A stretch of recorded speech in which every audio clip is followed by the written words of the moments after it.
Welcome back to Tottenham on Tour's world famous Christmas Advent calendar, day number 18, 18, and it's a really good day. I think we've actually got some good players for a change. So it's other than the usual rubbish, we've actually got some players to talk about. Disrespect to David Ginola, man. Mate, if you've seen 15 and 16, you'll know exactly what Ben's talking about. Yeah, you know exactly what I mean. But joining myself and Mr. Daigle, we've got Kate from Just a Girl Who Loves Spurs, and we've got Mr. We Are Tottenham TV himself is back on the Advent calendar, back for some Christmas cheer because he couldn't get enough of the last one. Mr. Daigle, how are you doing today, buddy? I'm doing good. I'm looking forward to today. I have to say, I've only realised, or only said it now. I want to know, Ben, why all of a sudden you've gone very Spanish? Because from about day 11 onwards, you have told us the day in English. And, is it Italian? Well, there you go. There's my knowledge. Yeah. We apologise to the countries of Italy and Spain. Mr. Daniel, how are you doing today? Let's talk to our guests. Forget me. Mr. Daniel, how are you doing today, buddy? Yeah, I'm good, man. I'm really good. Looking forward to this one. Really enjoyed the first 2 episodes I was on. So let's get cracking into some proper players today. Yes. Yeah. And Kate, how are you doing, Auntie Kate? Are you doing all right? Are you looking forward to this one? I am. I thought, Christmas dress was like compulsory, and now I feel like a bit stand out like a sore thumb. But I'm bringing the festive nature. Yes, you are. And I have to say, I'm in the presence of YouTube royalty, so I feel exceptionally blessed today. Yeah. As I said to Kate backstage, she's bought her top from a dyslexic Moschino provider. Nice. Great stuff. But it's the Advent calendar, which means we start with the usual way. It is the Christmas cracker jokes. Kate, what is your Christmas cracker joke of today? Okay. I hope this hasn't been done. Who is Father Christmas's favourite singer? Yes, it has. Yeah. No! I love that joke. Okay, what's white and minty? Oh, that's not been done. No. What's white and minty? Yeah. I'm going to say the obvious, a mint. No. Tic Tac. No. Shout. No, I don't know. A polo bear. That's a good one. I must admit, that's a good one.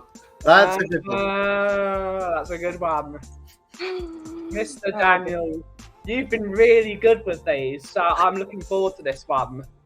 Yeah, I said on the last one, I don't think it can live up to the first one. I'm going to keep to the same theme, though. Have to keep to the same theme. Yeah. So the joke is, what's the difference between an Arsenal supporter and a mosquito? I don't know, but I'm intrigued. Yeah, I don't know. Mosquitoes are only annoying in the summer. Hey. And for the hat trick of mate, Ben and Simeon have come on every time and not disappointed with their Arsenal-related jokes, which are welcome all year round. Right, my one. How did Darth Vader know what Luke Skywalker got him for Christmas? I don't know. He felt his David. presence. Say He felt his presence. See what you did there. No, he's back. He's back. Great stuff. And finally, I have used an actual joke generator. Why do ants never get ill? Why do ants never get ill? No idea. Because they use antibiotics. No. That's a good one. It's a good guess. They've got little antibodies. I was near. You was close. Even on work. Right. Very close. Here we go. Day 18. And there are some blockbuster players in here. Some blockbusters. And we're going to start with probably one of the biggest blockbusters of the lot. I honestly think the last world-class player this club has signed as a world-class player. There's only one picture I should do. It's this man. It's Jurgen, the German. Ben Kaufman, take it away. Yeah, you're right. 1994, the last player before I was born. Tottenham Hotspur were looking for a striker on the market.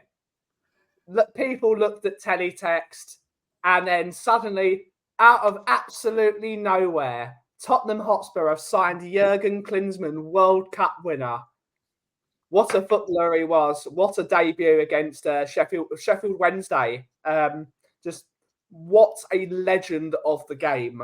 What a legend! Absolutely magnificent. And it's one of those things where we've talked about partnerships the entire way through this Christmas advent calendar. Ben and Sim, Kate and Jim, Cooper and Bobby, Sheringham and Klinsmann. You can't really get much better than that, can you? You had the guile and the passing ability of Teddy Sheringham, but the absolute vicious finishing of Jurgen Klinsmann, who could just score and score and score. It's a shame we didn't get him for longer, but we were in dire straits in the 90s. We were in absolute dire straits. For Tottenham to have that good a striker was unbelievable, and to have two of them was just ridiculous. So, last world-class player we signed at the peak of their powers. He might have just started dropping off at that point, but what a player to have around the club in the 90s. What do you remember of Mr. Klinsmann, Mr. Daniel? I was actually at his last game against Southampton. It was Gary Mabbott's last game as well on the day. I think David Howe's as well, to be honest. Last game of the season against Southampton. When he did sign for us under JAGWLS, I was a bit too young, to be honest, to remember that period. But it was the second coming, which I remember more, to be honest, where he came in. Was it under Christian Gross, saved us from relegation pretty much that season. The kind of relationship he had with Teddy Sheringham on the pitch was unbelievable. And that was the kind of first relationship or first duo that I can kind of remember growing up as a Spurs fan. And he just brought so much joy in which was like a very dull period at Spurs and a very down period at Spurs. And I completely agree with Ben. It was just a massive shame that we didn't see him for longer in a Spurs shirt. But that just goes to show how good the man actually was, because he's considered as a legend here now. And, you know, he still has a say in what happens at Spurs now, being the manager of Heung-min Son out of South Korea. So he does. He does. Maybe he'll let Sonny go a bit early from the Asia Cup in January to help us out a little bit, but highly doubt damn right, Jurgen. We're looking at you. Oh, maybe well. love me. Yeah. Hey, what do you remember about Jurgen the German, Jurgen Klinsmann? Well, like you, Ben, I wasn't born then in 94. I was actually 16 and I remember it. I remember the media absolutely hating him because he was a German, and, you know, I think there was an article, why we hate Jurgen Klinsmann or something when he first signed. It was awful. But he comes across as such a good guy. He's very charismatic, and the main thing I remember was that picture that you showed on his debut against Sheffield Wednesday, and that dive celebration. I mean, absolute class. Just a wonderful player, like you say, that we managed to sign. I think he was still in his pomp, massively in his pomp, and it was a real sort of it was kind of groundbreaking in a way that we managed to get him.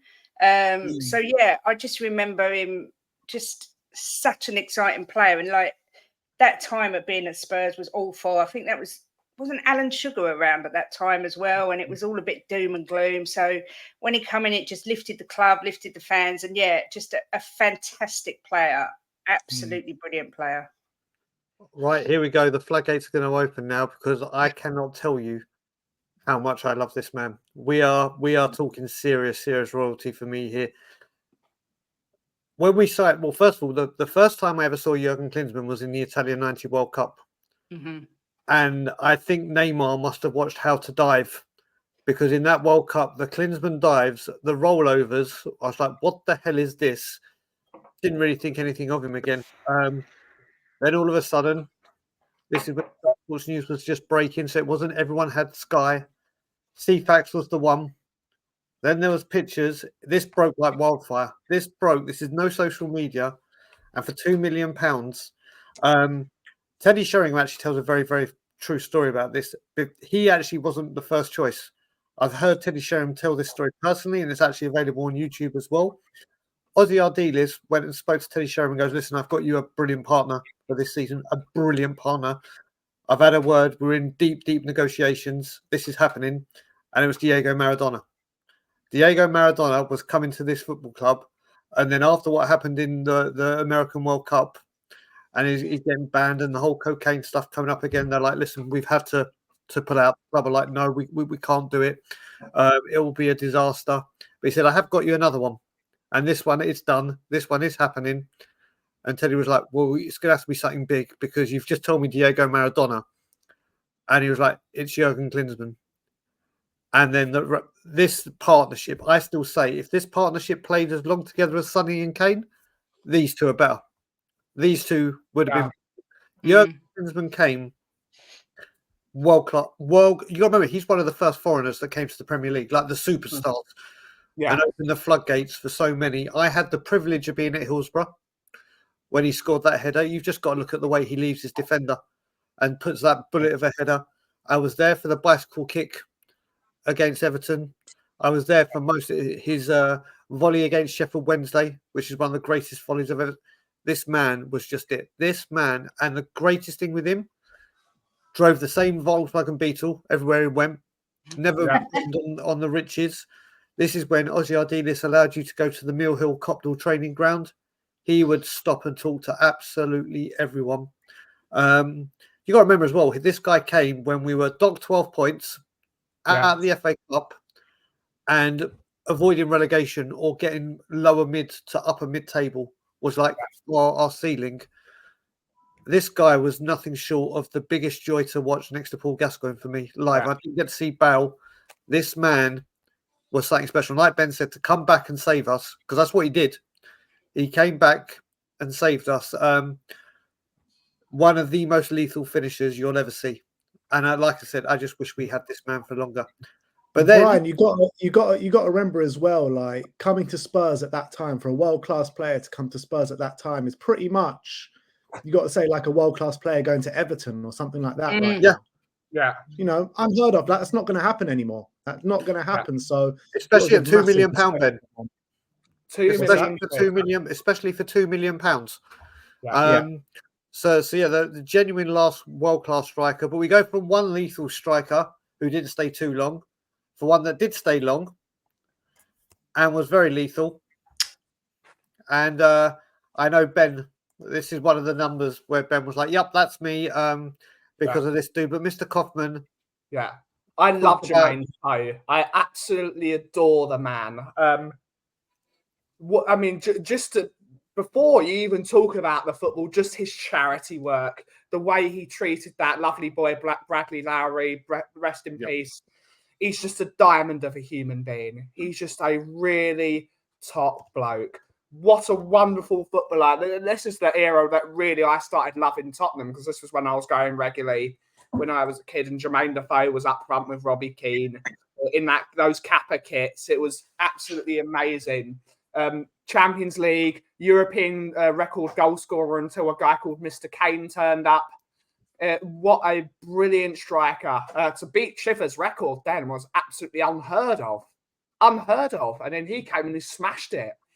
But I've actually got a fun story. I was at Chigwell in the Shell garage. If anyone knows Chigwell well, where the Bald Hind used to be, that old terrible pub that Gary Doherty used to go in. I was there with my mum being taken home for school, as you do, because I was always ill. And my mum took me and said, go on, Ben, go and get some sweets. So I was getting some sweets. Whilst my mum was paying. And we walk out to start opening, and I opened the door, and Jermaine Defoe's there. And my mum's just look at him thinking, oh, he just looks like a really nice fella. And then 2 seconds later, she's like, oh, shit. In the middle of the petrol station, it's Jermaine Defoe. It's just, and he had these... How old was you, Ben? Must have been 10. Maybe. Was you smaller than him? Yeah. Probably. Still smaller than him. And I was just like, he had the biggest smile on his face because he thought he was just a lovely fella. When I was a mascot years ago, I believe Jermaine Defoe was still playing when I was a mascot against Sunderland. Just the nicest guy. Always had time for the kids when you were a mascot.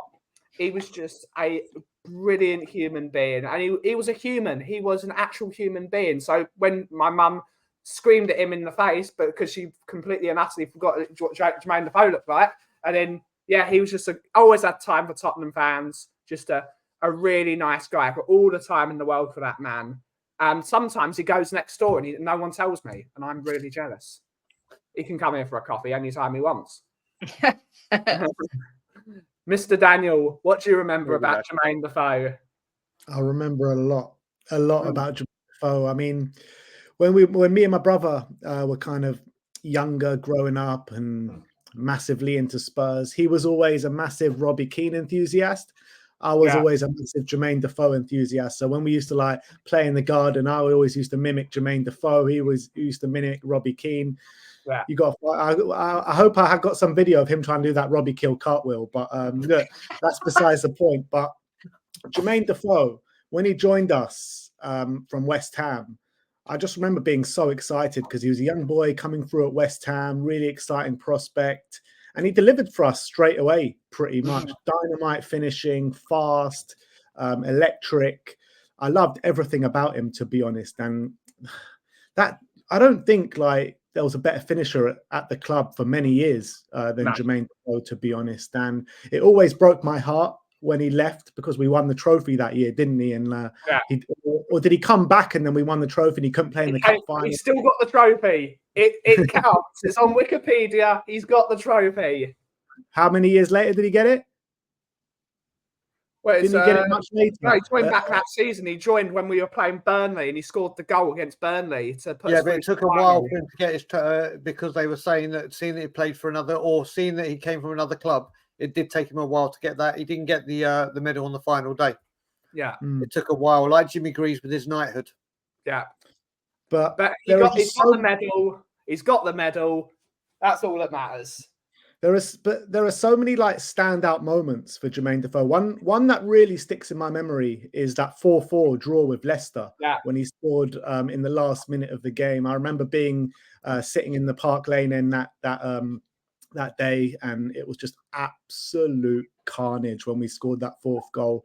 And wasn't that in like the same few weeks or the same season as we lost to Man City 4-3, or there was another few crazy games that season? I can't remember off the top of my head, but another one that stands out in my memory is that goal he scored on the first few games of the season against Middlesbrough when he picks up the ball on the halfway line, takes on a few men and just puts it in the top corner. That goal against Arsenal in the 5-4 defeat, that's one of my favourite goals ever. I mean, there was just so many. And when he came back to the club as well, I think he was very underrated and even did a good job as well when he scored that goal against West Ham, that goal against Man City. I mean, Wolves, his collection of goals for Tottenham is unbelievable. It really is. And there's so many of them. Great stuff. Kate, what's your memories of JD? First of all, I've got to echo everything you said, Koff, because I've got a friend who is part of the Bradley Lowry Foundation, and she's very close to the family. And she said what Jermaine Defoe did for that boy. Obviously, half of it, you only see half of it in the media, but she said he was just a wonderful human, and the way he was with him. And everyone could see the emotion that he felt for that boy. So on a human perspective, I think he's a wonderful man. I just loved him. I just absolutely loved him. I would love to see him in Andy's team now. If I just think he was such a brilliant goal scorer. The goal that stood out for me was when he come on, when he started. I think 38 seconds into the game, 40 seconds, something like that, against Manchester United. Overhead kick. Yeah, I remember that. Yeah, the overhead kick. Oh my God! I mean, my gramps was a massive West Ham fan. And he hated the fact that Defoe was with us because he was so good. I can't think of anything negative to say about him. Every time I think of him, I just think of how brilliant he was. I just loved him. One of my very, very favourite players that's ever played for us, without a doubt. I never thought we would find someone that could be offside more than Jermaine Defoe, to be fair. Chris Armstrong. Adebayor was worse. Chris Armstrong was the worst, trust me. Chris Armstrong literally was. But listen, Jermaine Defoe, he's another person I've got a very close connection with, but not because of, obviously, for Tottenham. he moved to Toronto. And Toronto, this was just when I got with Alana and we're planning to get married. I don't call the Toronto Stadium what it's called BMO Field. It's called Jermaine Defoe Stadium. That's what I call it. It is named, when I went up the CN Tower, it will forever be the Jermaine Defoe Stadium. I was at his last game, or not the last game, I was at his last appearance at Tottenham on his second move, when he actually said goodbye to Spurs fans with an interview. And he was off to Toronto, and he spoke about his West Ham goal that we just spoke about being his favourite goal. This guy just loved Tottenham. You got to remember, he came from West Ham. He's a West Ham boy, or Charlton, West Ham, then us, but he loves this football club. He absolutely loves this football club. And what a record he had at scoring on every single debut. Every single debut. Went to Bournemouth, scored 9 games in a row when no one knew him. Yeah. This guy had one of the most devastatingly hard, lethal shots. We haven't even, all the goals we're talking about, one that I love is that Man City goal when we were 1-0 down and we won 3-1. Yeah. When he cuts in from the far left or far right by the west stand and just smashes it into the top corner past Joe Hart. I'm so happy this man is back in the football club. You got to remember, he even tells that story with Harry Kane when he stopped and have a kick about Harry Kane when he was a kid. This man does so much work for charity, so much work for Tottenham. A lethal, and we here now start talking about Brian Hill and how he needs to bulk up and how he needs to. You look at Jermaine Defoe, when we signed him, he looked like in some football kits. If anyone's seen the movie Tom Hanks' Big, when he turned from the big guy to the small guy and he's wearing the big suit, that's what Jermaine Defoe looked like in a football kit. But my God, once you got him on that pitch, he became a beast, an absolute beast of a man.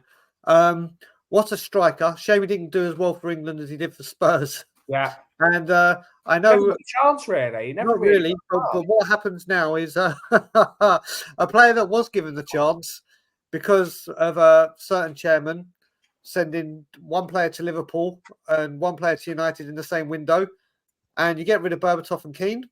And it's like when you mix 2 colours together. You put yellow and green together, you get blue, yada, yada, yada. You sell Berbatov, you sell Keane, and you get Fraser Campbell.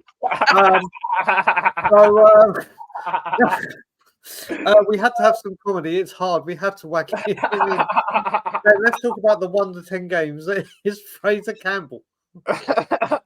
I think his only goal was against Wisla Krakow in the Europa League. I think that was his only goal, from what I can remember.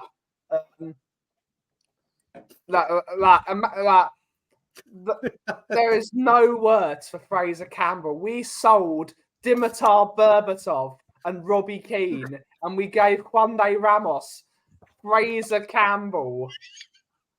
Fraser goddamn Campbell. The only thing that Fraser Campbell's got going for him that he's not the worst Campbell in the history of the football club, but we won't talk about him. That's his only saving grace. He was absolutely awful, like dreadful, diabolical, sickening. Like, he was shocking. If he just come on loan and he's like, all right, give him a go, like the Carlos Vinicius of the world and like the Gedson Fernandez is, you'd be like, okay, we only had him for a short amount of time. But the fact that loan was to soften the blow of Dimitar Berbatov going to Man United. Oh, days. Oi. Mr. Daniel. Yeah, I mean, I remember it as clear as day. You know, you getting the images coming through on Sky Sports of Dimitar Berbatov being picked up by Sir Alex Ferguson at the Manchester airport and all that. And then it comes out saying, oh, we're getting Fraser Campbell in return. And I'm just like, what are you talking about? Fraser Campbell, this kid that nobody's heard of from Manchester United, hasn't even played a game for them.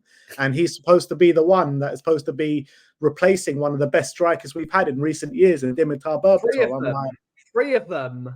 It's replacing 3 of them. 3 of them, yeah. Defoe, Keane, and Berbatov. Yeah. So we were left with Fraser Campbell and Darren Bent for the coming season. Is that what it was? And Pavlyuchenko. Don't forget Pavlyuchenko. He was there as well. But the only positive thing I remember from Fraser Campbell was that cup game against Liverpool, where we beat them 4-2 in the early rounds of the League Cup. He scored, I think I remember being there that day, and he scored 2 goals in the space of like 3 or 4 minutes that day, and we beat them 4-2. And I remember coming out of that game thinking, oh, maybe we could start something here with Fraser Campbell, but no, it wasn't to be. And I don't think he scored again after that, or maybe he scored 1 goal or something. But yeah, that's got to be the highlight, that Liverpool game, really. Yep. Kate? Don't really remember much about him, to be fair. I remember the absolute despair. Is it a massive imprint in your life? No, the despair and disappointment. I mean, my heart broke when Berbatov ended up at Man United, not going to lie. And then to get Fraser Campbell in, it was like, really? Another Levy masterclass. But yeah, I really haven't got that much to say about him, because I even Googled him to try and sort of get some memories up. And I was like, no, don't really remember that. No, don't remember that. So no, can't say that he's left any sort of imprint in my brain at all. All I will say very quickly is he was an exceptional talent. He at United in the youth academy, he was pulling up trees, and it looked that this could be something. But like we did with Dane Scarlett occasionally, and we just chucked him in and then played the B team around him. Yeah, he needed quality around him. I mean, if you had a Berbatov next to a Fraser Campbell, I guarantee you would have seen a better Fraser Campbell. But when you say Darren Bent and Pavlyuchenko and Fraser Campbell, I think they were better. I think they were better strike forces in League One. Minus Pavlyuchenko, because I loved Pavlyuchenko. It's just a shame it didn't work out in 10 games. And that Liverpool game, I remember, he was good in it. But listen, you can't say Dimitar Berbatov and Fraser Campbell and put them in the same sentence in comparisons unless you're saying one is at one end of the spectrum and one is at the other. It was our special relationship with Manchester United, just like Real Madrid, where they get best players and we get precisely nothing. But we're going to move on to a guy who I've created a new song, and I told Simeon this when I spoke to him after the Man City game. After we had Decky in his shoulder, I think every time we go to the Etihad, we need to sing heads, shoulders, knees and hips, heads, shoulders, knees and hips, because at Man City, we seem to get a goal on every single part of the body. And this man has probably scored one of the best and most infamous goals in our history. Yeah, that hasn't been scored with an actual normal part of the body.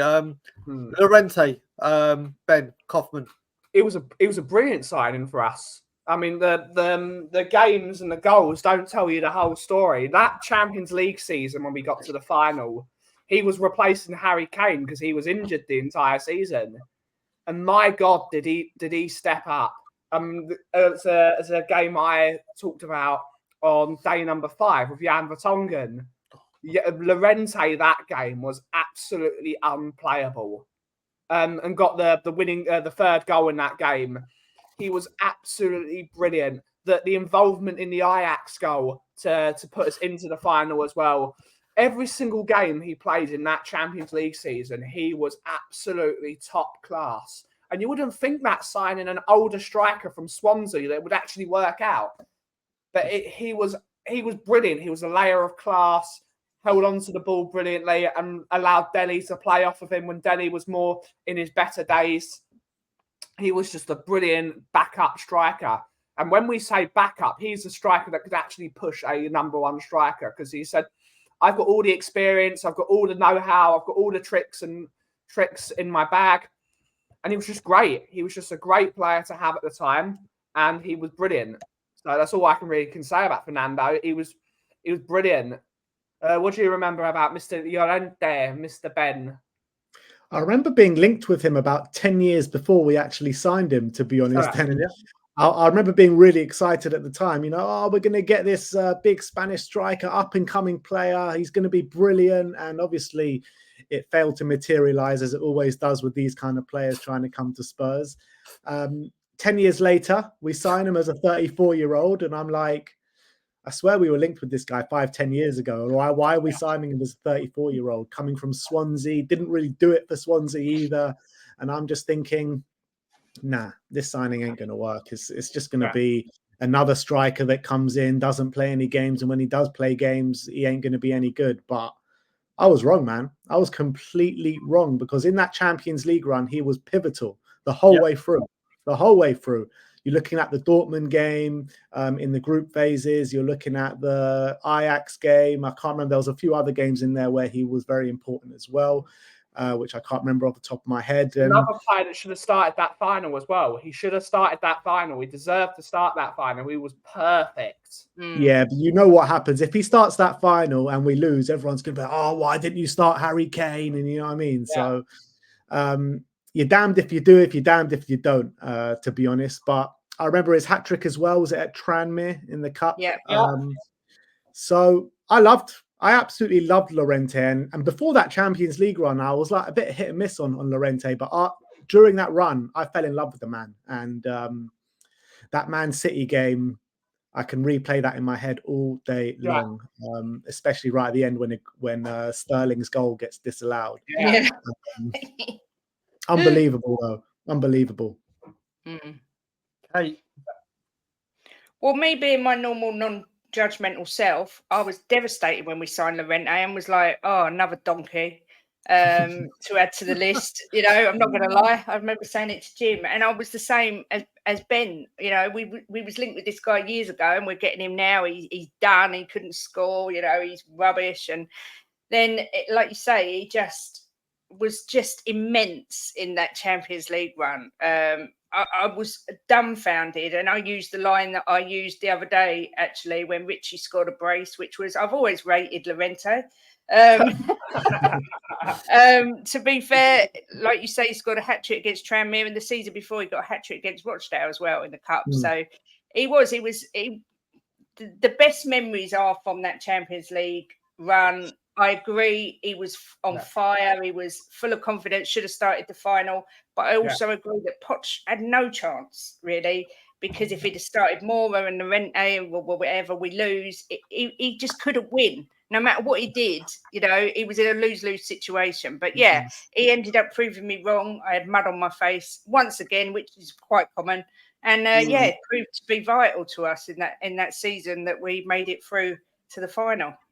Yeah. I have to tell you that I have another memory with Fernando Llorente. When we lost 3-1 to Arsenal last season, when I had to stop wearing the We Are Tottenham TV shirt with the chicken stain because our run went over, a guy walked into the pub just after that game. It must be his identical twin. Yeah. And literally everyone was like, we all thought it was him. We all were having pictures. And then after about 15, 20 minutes goes, I'm not Llorente. He put on the Spanish accent, everything. He's now a member of Toronto Spurs. He comes to the game. Hopefully he'll be there sometime soon. And I'll get a picture and share it on our community page. I'm talking the same height, the same hair, everything. But what I will say with this man is you look at it, those 13 goals, apart from the hat-trick that Ben mentioned against Tranmere, which we would have gone through without, 10 of those goals, I'd say at least 7 of them were winning goals. Yeah. Where we'd literally, we snatched 3 points and late goals at that. You can see the passion and the pride and the adrenaline when he scored with his hip. And it's just, again, like Ben said, it was another player that we waited 10 years for. He did his job. Who was it? I think it might have been Expressions, Ben, that we used to call him Lamppost. Yeah. Maybe. Or someone, and it just stuck. Whenever I saw it, Le Lamppost is what he called him. Le Lamppost is good old Expressions called him. But, mate, wish we'd had him for longer. Yeah.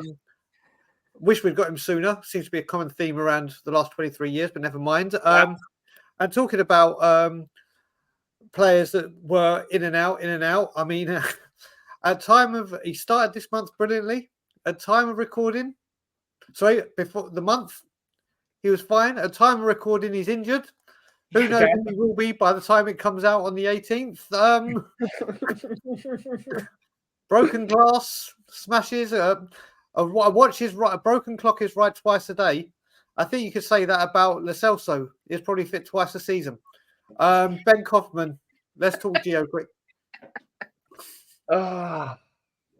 He's so frustrating. He's the guy. If you painted the Tottenham kit blue, like bits of it blue, or get some blue tape on his kit, he would be absolutely world class. But he can never. He uses Tottenham as an excuse to get fit for Argentina. He is never, ever fit. even when he came here originally, he's always had that sort of knack. He was one of what people called, when I heard, one of the party boys with Regulon and that little clique that they formed when it was that era where they had La Mafia of Sissoko and Dombele and Aurier. You had the Welsh Mafia of Rodon, Bale, Davis and Sonny for some silly reason. But apparently Sonny's Welsh. It was a massive cliques in the dressing room. Regulon, Lo Celso, that little clique that they formed over there. Like, he just didn't behave himself, and it never worked because he's got all the quality in the world, and he showed that in a lot of the games. I actually thought he was man of the match in a lot of the games this month, but he's not fit again. Whenever you need him to shine and be the player that we bought, he doesn't turn up. So it's deeply frustrating. Johnny absolutely waxes lyrical about this guy, but I can't stand the bloke because he's never fit. He's never fit. There's nothing to support for me because you double standards, Ben. You love Darren Anderton. Yeah. Darren Anderson's different now. He played 400 games. He played 400 games. In fact, if Lo Celso was apparently Anderson's a sick note. This guy's worse. Yeah, he's the Argentinian Darren Anderson at work. Ben, what do you think about Giovanni Lo Celso? I remember when we signed him in that infamous summer, Tanguy Ndombele and Ryan Sessegnon. What a great summer that was, eh? But look, I think I always feel for Gio a bit because he came in under Pochettino, joining a notoriously attacking team. A few months after Gio comes, we sack him, we go to Mourinho, we go to Nuno, we go to Conte, and it's just not what Gio is about. He needs to be in an attacking team. He plays really well for Argentina. He in that period though, with Jose Mourinho, I felt like when we were getting all those injuries, when Kane was out, when Sonny was out, he stood up for the team at that point in that little run, and he was actually a top player for us in that little period. It was probably his best period in the Spurs shirt, but you can't get away from the injuries, man, because the injuries are just so frustrating, hold him back consistently. Every time he goes on loan, those injuries follow him around, and he always has quite successful loan spells. Villarreal, I think he was really good. Betis, did he go to on loan on Betis as well? I can't remember. No, he went to Villarreal. He went to Villarreal, and he went. Yeah, there's 2 loan spells though. He had 2. I think it was Real Betis. Yeah, he might have went. We signed him from Betis. I don't know if he went back on loan there or not, but he went the loan somewhere. spells, he always seems to do well. He always seems to do well on the loan spells, and it's no surprise to me that finally we got an attacking manager in, and when he gets on the pitch, we see the best of him, to be honest. But again, injuries rearing its ugly head, and we need him. We're going to need to count on him in January, so let's hope he can get back fit as soon as possible. Kate? Yeah, another time I kind of had mud on my face because I was like beside myself. I remember my memories came up on Facebook, and I was buzzing because we'd signed this guy and I'd watched his YouTube videos, and I just thought, oh my God, we've got an absolute world beater here. He's going to set the Premier League on fire. And I think he's got the ability to do that. I just don't think, number one, he's obviously injury prone. I just don't think he's got the right mentality for me. I look at him and he just never seems to look bothered. Most I've seen him look bothered is recently under Ange. Before then, even under Poch, he just never seems to really look like he wants to be there. I don't know whether he does. It's frustrating. He's one of these people that I think he's got this amazing talent. He could be such a great player, but he doesn't seem to show it unless he's playing for his country. I like him. I hope he comes good. I just don't see it, and I don't see his long-term future being with us.